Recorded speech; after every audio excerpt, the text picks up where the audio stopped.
exactement comme ça qu'on a dégoûté nos enfants de l'islam.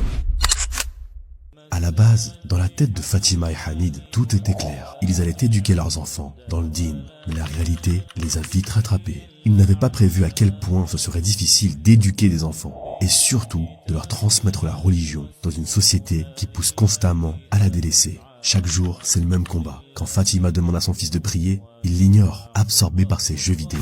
Quand Hamid propose à sa fille d'écouter un rappel, elle préfère scroller sur les réseaux.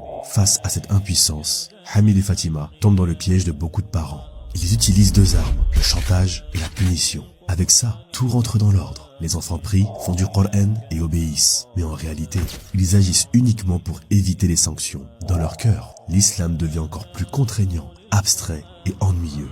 Alors la vraie question c'est, qu'est-ce que Hamid et sa femme auraient dû faire pour éviter cette situation? Tout d'abord, réguler très tôt la surexposition aux écrans, parce que ce divertissement constant rend nos enfants accros à la dopamine facile. Du coup, toutes les autres tâches, plus profondes et intellectuelles, leur paraîtront ennuyeuses. Ensuite, installer une routine religieuse vivante, échanger, discuter, relier la religion au réel, pas seulement apprendre par cœur des règles. Et enfin, se remettre soi-même en question. Parce que nos enfants sont souvent le miroir de nos propres manquements.